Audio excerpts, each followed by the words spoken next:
ये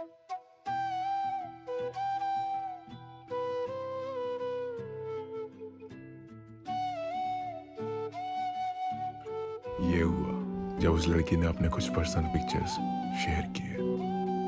रिश्ते काफ़ी ऊंच नीच से भरे होते हैं। कभी किसी के साथ आप अच्छा महसूस करते हो तो कभी किसी के साथ आप बहुत ज़्यादा नाखुश और अनकंफर्टेबल हो जाते हो, क्योंकि शुरुआत में सब अच्छा अच्छा ही होता है, लेकिन जैसे जैसे वक्त बीतता है आप उनके जितना क्लोज हो जाते हो उतना ही उन्हें एक्सप्लोर करते हो, और लोगों की आपसे एक्सपेक्टेशंस भी सेम नहीं रहती, वो बदलने लगती है। कुछ यूं ही हुआ दिशा और प्रखर के बीच। हर रिश्ते की तरह इनका रिश्ता भी एक खूबसूरती के साथ शुरू हुआ था। जब दिशा और प्रखर की दोस्ती हुई थी तब प्रखर दिशा के स्कूल प्रोजेक्ट्स वगैरह में काफ़ी हेल्प करता था, जिसकी वजह से वो उसे कहीं ना कहीं पसंद करने लगी थी। जैसे जैसे दोनों एक दूसरे के करीब आए, प्रखर से रहा नहीं गया और उसने दिशा को फाइनली प्रपोज कर दिया। दिशा प्रखर में एक भरोसेमंद इंसान को देखती थी और वो था भी, तो उसने ज्यादा वक्त ना लेते हुए उसे हाँ बोल दिया। शुरुआत में सब कुछ काफी अच्छा था। दोनों संग रहते, बात करते, फोन पर बात करते करते क्लोज भी हो जाते और इंटीमेट कन्वर्सेशंस होने लगी। अब क्योंकि वो भरोसा इतना हो चुका था तो कई बार दोनों एक दूसरे से अपने पर्सनल पिक्चर्स और वीडियोस भी शेयर कर लेते थे। लेकिन जब तक ये चीजें लिमिट में थी और आदत नहीं बनी थी तब तक सब ठीक था। लेकिन जब लिमिट्स क्रॉस होने लगी तो दिशा का टॉलरेंस टूटने लगा था। एक पॉइंट आया जब दिशा को यह महसूस हुआ कि वो रिश्ता रूह की मोहब्बत से ज्यादा जिस्म की तड़प में बदल गया था। अब मोहब्बत के नाम पे जिस्म की प्यास बुझाई जा रही थी। बार बार जोर जबरदस्ती कर चीजें हो रही थी। ना तो वो दिशा के समझाने पर समझे और ना ही रोकने पर रुके। दिशा को वाकई में बहुत ज्यादा प्यार था प्रखर से, और उसी प्यार के खातिर वो उसे चांसेस दे रही थी कि अब समझेगा तब समझेगा। लेकिन जब उसे ये रियलाइज हुआ कि प्रखर के लिए उस रिलेशन का मतलब अपनी सेक्सुअल नीड्स पूरी करना है, तो दिशा ने बैकआउट कर दिया। बैकआउट करने के बाद उसे लगा कि शायद चीजें अब बिगड़ेंगी नहीं और जो वो टॉक्सिक लाइफ जी रही थी उसके साथ अब उससे आजाद हो जाएगी पूरी तरह। लेकिन उस सरफिरे ने तो जैसे कुछ और ही ठानी हुई थी। प्रखर को गवार नहीं हुई ये बात और उसने अपने ईगो पे ले लिया ये ब्रेकअप, और फिर जो उसने किया वो एक डरावने सपने से कम नहीं था। ब्रेकअप के हफ्ते भर बाद से ही दिशा के पास कई कॉल्स और मैसेजेस आए चांसेस देने के। जब एक दो दिन तक प्रखर को कोई रिस्पांस नहीं मिला दिशा से, तो उसने दिशा के पर्सनल पिक्स सेंड करके धमकियां देनी शुरू कर दी कि अगर वो उसके साथ फिर से नहीं आई तो वो इन पिक्स और वीडियोस को लीक कर देगा और एडल्ट साइट्स पर अपलोड कर देगा। ऐसी धमकियां सुन के जैसे दिशा का दिल दहल गया। उसने बहुत रिक्वेस्ट की, उसके आगे भीख भी मांगी कि ऐसा मत करना, उसकी पूरी जिंदगी बर्बाद हो जाएगी। कुछ वक्त तक तो कुछ हुआ नहीं ऐसा, लेकिन फिर एक दिन प्रखर का देर रात कॉल आया और उसने कहा कि मैंने वो पिक्स और वीडियो सब जगह सेंड कर दी है, अब सबको पता चलेगा कि तू कैसी लड़की है। दिशा के होश ही उड़ गए मानो। वो अपने आप को बहुत हेल्पलेस महसूस कर रही थी।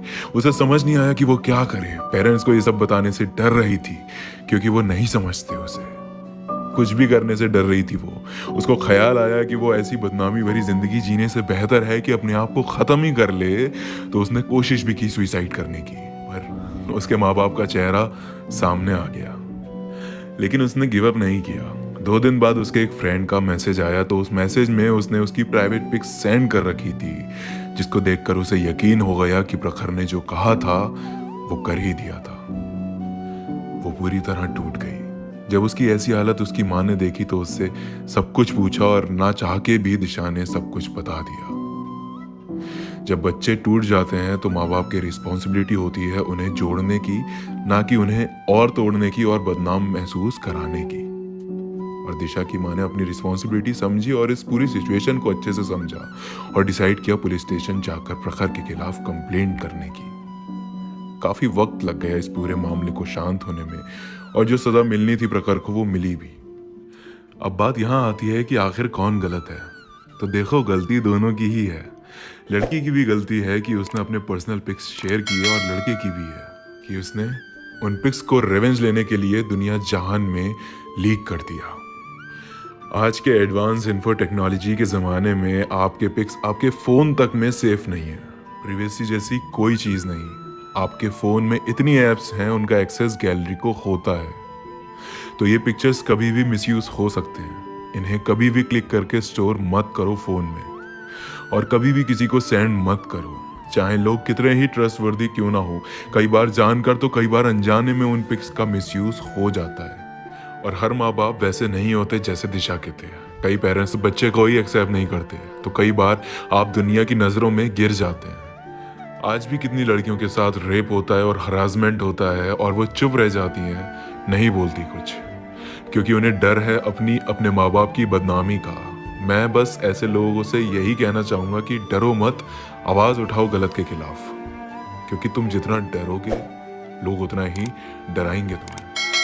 और रही बात लड़कों की जो इस तरह की चीज़ें कर रहे हैं, तो देखो यार, अपने सरफिरे दिमाग पर काबू पाकर एक बार सोचना कि अगर कोई तुम्हारी मम्मी या बहन की इज्जत समाज में उछालेगा तो तुम्हें कैसा लगेगा। अगर किसी ने तुम पर भरोसा करके कुछ भेजा भी है तो उसे हटा दो अपने फ़ोन से और उसका गलत इस्तेमाल मत करो।